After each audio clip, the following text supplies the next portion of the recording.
Assalamualaikum warahmatullahi wabarakatuh. Marilah teman-teman, sebelum kita memulai pelajaran, terlebih dahulu kita niat bersama-sama mencari ilmu. Bismillahirrahmanirrahim.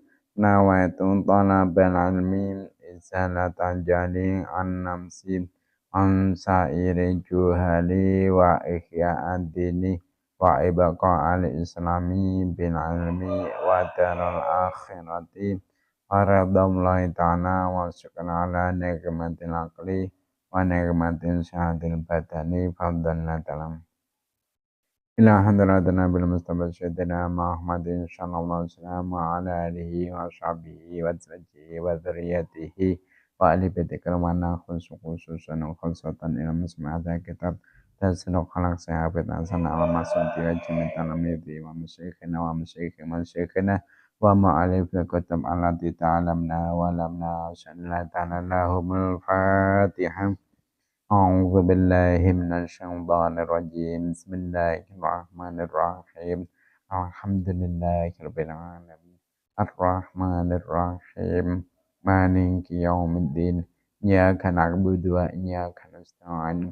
Ihdinas siratal mustaqim. Shiratal ladzina an'amta 'alaihim ghairil maghdubi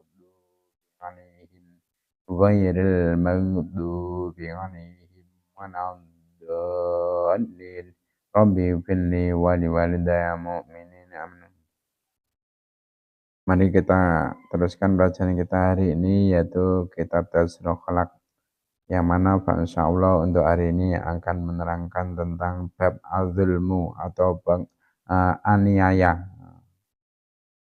Mari kita mulai. Bismillahirrahmanirrahim. Qala al-musannifu rahimahumullah ta'ala wa nafa'na bi alimi fid darain amin. Az-zulmu utawi iku nerangake ngane ngoyo. Az-zulmu utawi iku nerangake ngane ngoyo. Az-zulmu utawi kang aran ngane ngoyo. Az-zulmu utawi kang aran ngane ngoyo iku huwa utawi zulmu. Iku huwa utawi zulmu. Iku al-khuruju. Iku al-khuruju metu. Iku al-khuruju metu an hadil i'tidali saking watese gawe sedengan. An hadil i'tidali saking watese gawe sedengan. Oleh metu sangka batese i'tidal mau bitaksiri kelawan pepeko. Bitaksiri kelawan pepeko au tazawuzil hati utawa ngliwati wates. Utawa ngliwati wates. Fayasmalu mongko mengku apa azulmu. Fayasmalu mongko mengku apa azulmu mengku jami al-ma'asi ing sekabehe pira-pira maksiat. Jami al-ma'asi ing sekabehe pira-pira maksiat.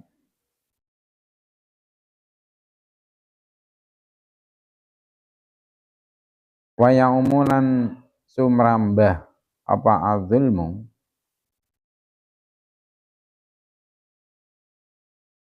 Wa ya'umulan sumrambah apa azulmu.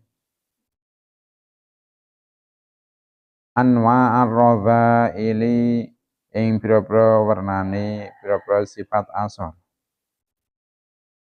Anwa ar-radha'ili ing pira-pira wernane pira-pira sifat asor. Jadi sebelum membahas lebih jauh tentang bab zulm atau aniaya, ini kita perlu tahu dulu pengertian atau definisi dari sifat az-zulmu atau aniaya. Perlu sampean ketahui bahasanya az-zulmu atau aniaya itu adalah apa? Yaitu keluar dari batas keseimbangan. keluar dari jalur semestinya.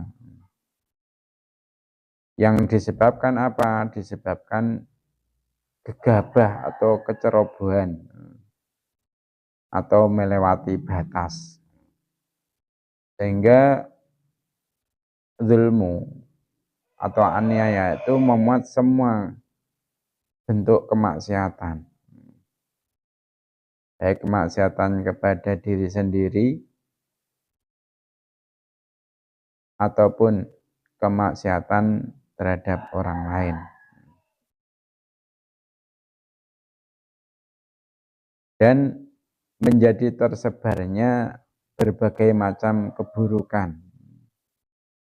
Jadi dengan sebab zulum atau aniaya ini akan tersebar beberapa macam keburukan yang lain. Nah, wa sahibuhu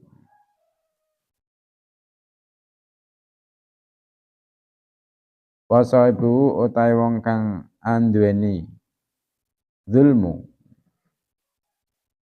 Wa sahibuhu utawi wong kang anduweni zulmu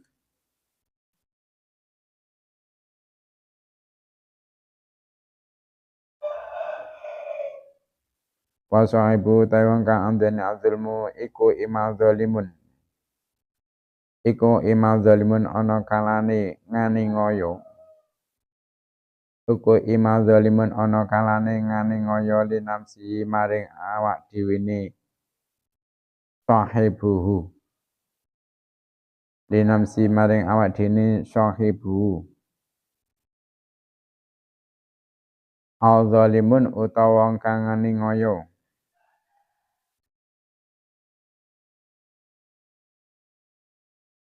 Al zalimun utawa wong kang ngani ngoyo li gharihi. Li gharihi maring liyane sahibu. Li gharihi maring liyane sahibu. Fadhul nafsi mongko utahe wong kang ngani ngoyo awak. Fadhul nafsi mongko utahe wong kang ngani ngoyo awak iku ibaratun tetembungan. Iku ibaratun tetembungan ane taksiri sanggeng pepeko. Ane taksiri sanggeng pepeko fi taatillahi ing dalem ngabekti maring Allah. Fi taatillahi ing dalem ngabekti maring Allah. Aw tarkil imani utawa tinggal iman. Aw tarkil imani utawa tinggal iman. Di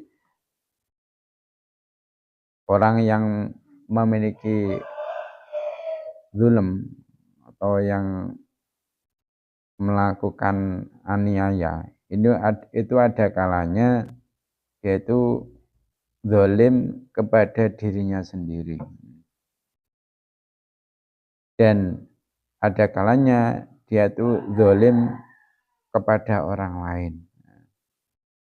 Jadi kezaliman itu secara garis besar ada dua macam. Pertama yaitu zalim kepada diri sendiri. Yang kedua yaitu zalim kepada orang lain. Nah, zalim kepada diri sendiri ini apa maksudnya? Maksudnya zalim kepada dirinya sendiri yaitu dia meninggalkan taat kepada Allah. Meninggalkan taat kepada Allah. Diperintah Allah tidak melakukan. Ketika dilarang oleh Allah malah dia menejang larangan-larangan tersebut. Misal kita sebagai orang muslim ini diwajibkan oleh Allah untuk melakukan sholat 5 waktu sehari semalam, yaitu sholat zuhur, asar, maghrib, isya, subuh. Lantas salat itu tidak kita jalankan. Tidak kita jalankan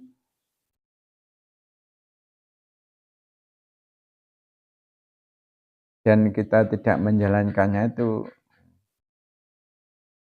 karena gegabah kita atau kecerobohan kita. Maka ini termasuk zalim kepada diri sendiri. Atau ketika bulan Ramadan kita diwajibkan untuk melakukan puasa Ramadan. Kita tidak melakukannya. Ini juga termasuk kemaksiatan atau kezaliman kepada diri kita sendiri. Begitu juga kita sebagai orang yang beragama Islam. Ini dianjurkan oleh agama, bahkan diperintah oleh agama untuk mencari ilmu. Dengan sabdanya Nabi Muhammad SAW, talabul ilmi faridatan ala kulli muslimin. Bahasanya mencari ilmu itu hukumnya wajib, bahkan sangat wajib bagi setiap orang muslim, baik laki-laki maupun perempuan. Nah, ketika kita diperintah untuk mencari ilmu, khususnya ilmu agama ini, kita tidak menjalankan. Kita ogah-ogahan mengkaji ilmu agama. Kita ogah-ogahan belajar ilmu agama. Ini juga termasuk kezaliman, bentuk kezaliman kepada diri sendiri. Atau kita sebagai muslimah. Sebagai muslimah diperintahkan oleh syariat untuk menutup aurat. Untuk menutup aurat. Nah, perintah menutup aurat dari syariat ini kita tidak jalankan. Bahkan kita dengan beraninya membuka aurat di muka umum. Mungkin bagi muslimah malah ketika keluar rumah ini memakai pakaian yang serba press, mungkin memakai katok pendek atau mungkin baju-baju yang bentuk baju dalam itu, atau mungkin baju tidur dipakai belanja atau ke pasar atau kemana, atau bahkan tidak memakai kerudung, tidak menutup kepalanya.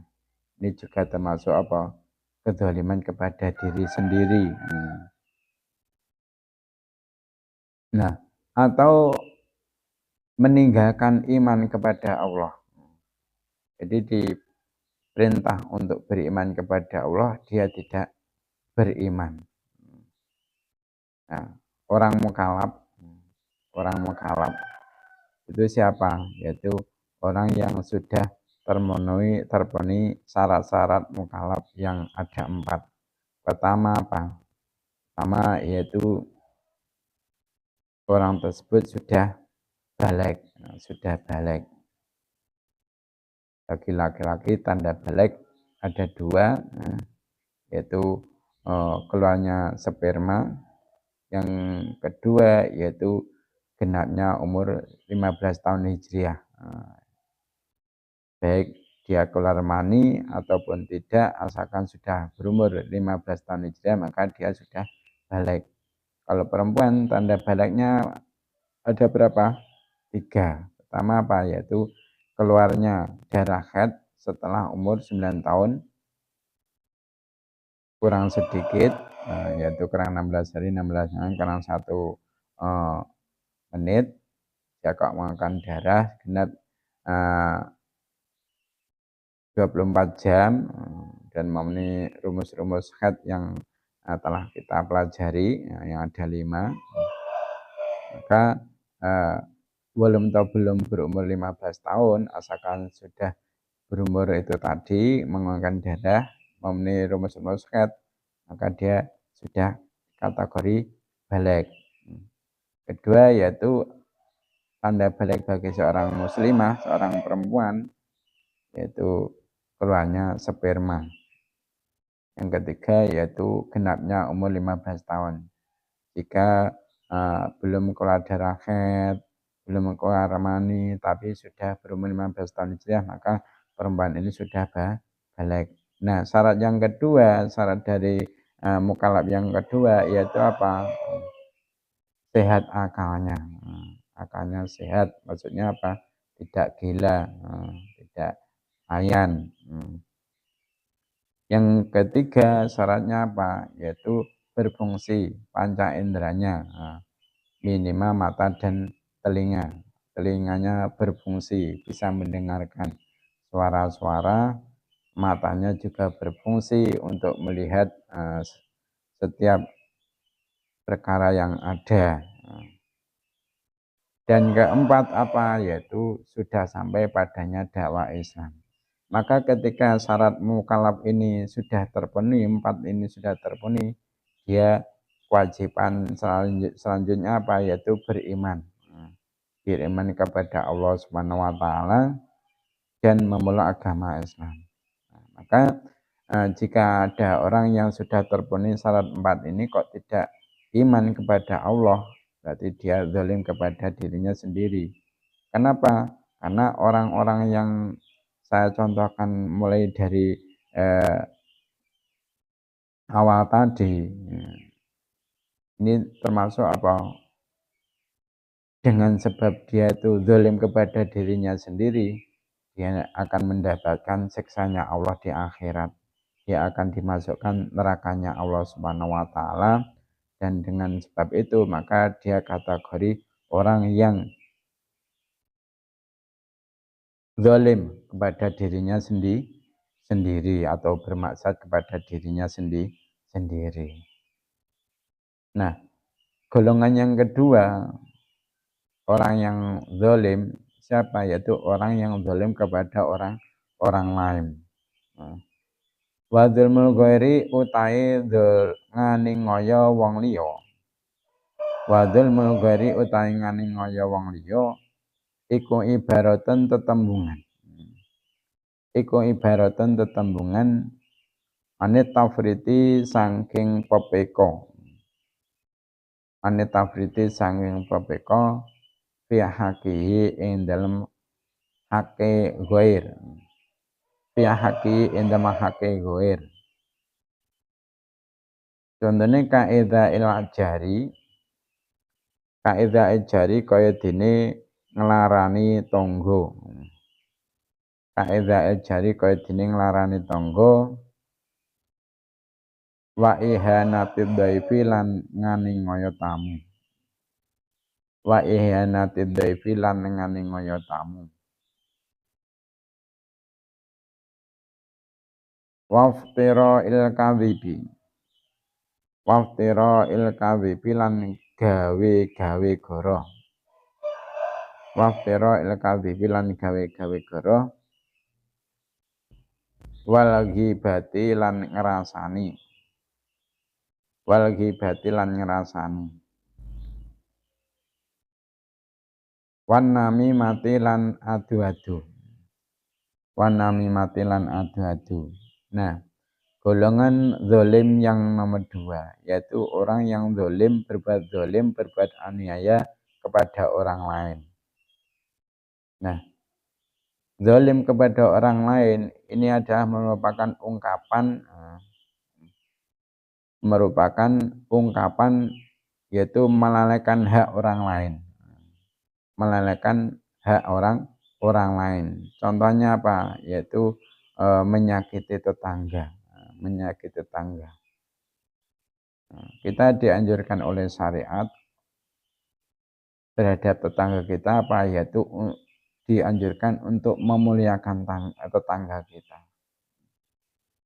Jadi kita diwajibkan oleh syariat untuk memuliakan tetangga kita. Nah, ketika kita menyakiti tetangga, baik dengan perkataan kita, mungkin kita mencaci maki mereka, atau kita mengolok-olok mereka, mengolok-olok mereka, atau menggunjing mereka. dengan perkataan kita. Ini termasuk zalim kepada orang lain. Atau kita menyakiti dengan sikap kita yang tidak sopan dengannya. Sikap kita meremehkan mereka. Atau dengan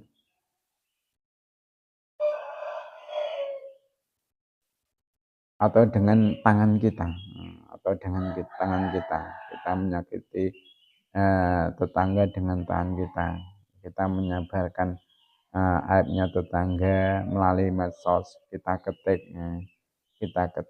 beritakan di medsos tentang aib atau cacatnya tetangga kita, kejelekan tetangga kita. Ini berarti kita menyakiti tetangga dengan tangan kita.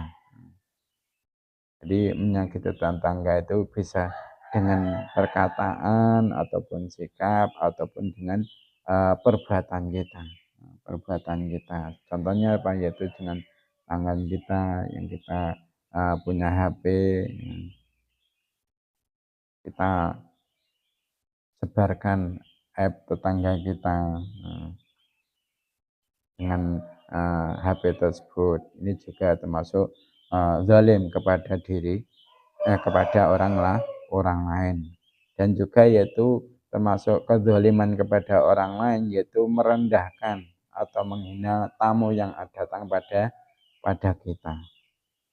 Jadi kalau ada tamu yang datang ke rumah kita harus yakini biar kita itu tidak berbuat zalim kepadanya. Kita harus yakini bahasanya tamu itu datang ke rumah kita tidak dengan kemauannya sendiri, tapi apa, dia diperintahkan oleh Allah. Diperintahkan oleh Allah untuk apa? Memberi peluang kepada kita, yaitu pahala yang banyak. Maka ketika kita mau memuliakan tamu tersebut, kita akan mendapatkan pahala yang banyak dari Allah. Jadi kita harus meyakini bahwasanya tamu itu datang sebagai apa? Sebagai peluang atau ladang pahala untuk kita. Supaya apa? Kita tidak zalim berbuat zalim kepada zaib tadi. Ya. Dan kita tidak boleh memandang tamu itu dengan apa? Dengan kedudukannya, dengan hartanya. Mungkin kalau kaya kita muliakan, datang ke rumah kita. Tapi kalau tidak, dia itu mungkin orang pengemis ataupun orang yang derajatnya rendah, kita tidak memuliakan, bahkan malah menghina. Itu jangan. Ya. Jadi kita tidak boleh memilah-milah tamu yang akan kita muliakan. Terus termasuk kezaliman kepada orang lain lagi, yaitu waftira'il kadhibi, ya. Waftira'il kadhibi yaitu membuat kebohongan, ya. Itu juga termasuk kezaliman kepada orang lain. Dan juga ghibah, ngrasani wong, ngrasani atau menggunjing. Ini kemarin sudah dibahas tentang ghibah. Ya. Ghibah itu apa? Yaitu mengatakan sesuatu tentang orang lain, dan jika orang lain tersebut itu mendengar perkataan tersebut, dia akan menjadi marah, akan menjadi benci, akan menjadi sakit hati. Itu berarti ghibah. Ghibah itu juga termasuk apa? Dosa besar. Termasuk dosa besar yang mana orang itu banyak suka melakukannya. Dia tidak sadar bahwasanya dengan melakukan ghibah dia berarti sudah berbuat zalim kepada orang lain, dan dosa-dosanya ini sukar sekali untuk diampuni. Kalau sudah keluar perkataan kita tentang ghibah kepada orang lain, ini nanti akan terus bersambung sampai menyebar. Nah, kalau sudah seperti itu, bagaimana nanti kita tobatnya? Ya kalau hanya satu orang mungkin bisa kita langsung eh, memberitahu kepada orang tersebut bahwasanya apa yang kita katakan kemarin itu keliru, apa yang kita katakan tentang si A kemarin itu tidak benar, omonganku itu termasuk ghibah. Itu bisa saja kalau orang hanya satu yang kita beritahu, tapi kan setelah kita lepas omongan tentang ghibah, ini akan terus sampai kemana-mana. Orang yang satu yang kita beritahu menyampaikan kepada orang yang lainnya, orang lainnya menyampaikan kepada orang lainnya terus, makanya termasuk sukar. Tobat dari hibah ini bentuk kezaliman kepada orang lain. Wanami mati dan juga mengadu domba, antar manusia, ini juga termasuk kezaliman kepada orang lain. Kenapa itu semua kok dinamakan kezaliman kepada orang lain? Karena apa? Risikonya kita itu akan mendapatkan siksanya Allah nanti di akhirat. Nah, selain itu, kezaliman yang kita lakukan kepada orang lain ini akan membuat kita sendiri itu menerima bahayanya di dunia. Mungkin kita sudah tidak dianggap lagi oleh orang karena apa? Saling menggunjing, saling membohongi. Begitu juga orang yang kita zalimi akan menerima akibat dari kezaliman yang kita lakukan. Mungkin dia namanya hancur, ya toh. Usahanya menjadi apa? Menjadi tidak lancar karena gara-gara perkataan kita, ya. Makanya eh, ini kita harus berusaha menghindari perbuatan-perbuatan ini, karena perbuatan ini sangat besar sekali bahaya yang ditimbulkan. Kala dawuh sapa Nabi kanjeng Nabi Muhammad sallallahu alaihi wasallam, adzulmu utawi ngane ngoyo, adzulmu utawi ngane yoyo iku zulmatun pira-pira pepeteng. Iku zulumatun pira-pira pepeteng yaumul kiamati indem dina kiamat. Jadi dawuhnya Nabi Muhammad SAW itu mengatakan bahasanya kezaliman itu menjadikan gelap di hari kiamat. Jadi ketika kita melakukan kezaliman sampai mati belum sempat bertobat dari kezaliman tersebut, maka di hari kiamat kita akan merasakan kegelapan yang sangat dengan sebab kezaliman yang kita lakukan. Naudzubillah min dzalik. Nah, wa fil hadisi lan iku kasebenem dalam hadis al-qudsi kang bangsa qudsi. Al-qudsi kang bangsa qudsi. Jadi di dalam hadis qudsi itu berarti apa? Firman-Nya Allah, cuma bukan Al-Qur'an. Bedanya antara hadis qudsi dengan Al-Qur'an, kalau Al-Qur'an itu lafaz dan maknanya dari Allah langsung, tapi kalau hadis qudsi maknanya itu dari Allah, namun lafadznya dari Nabi Muhammad.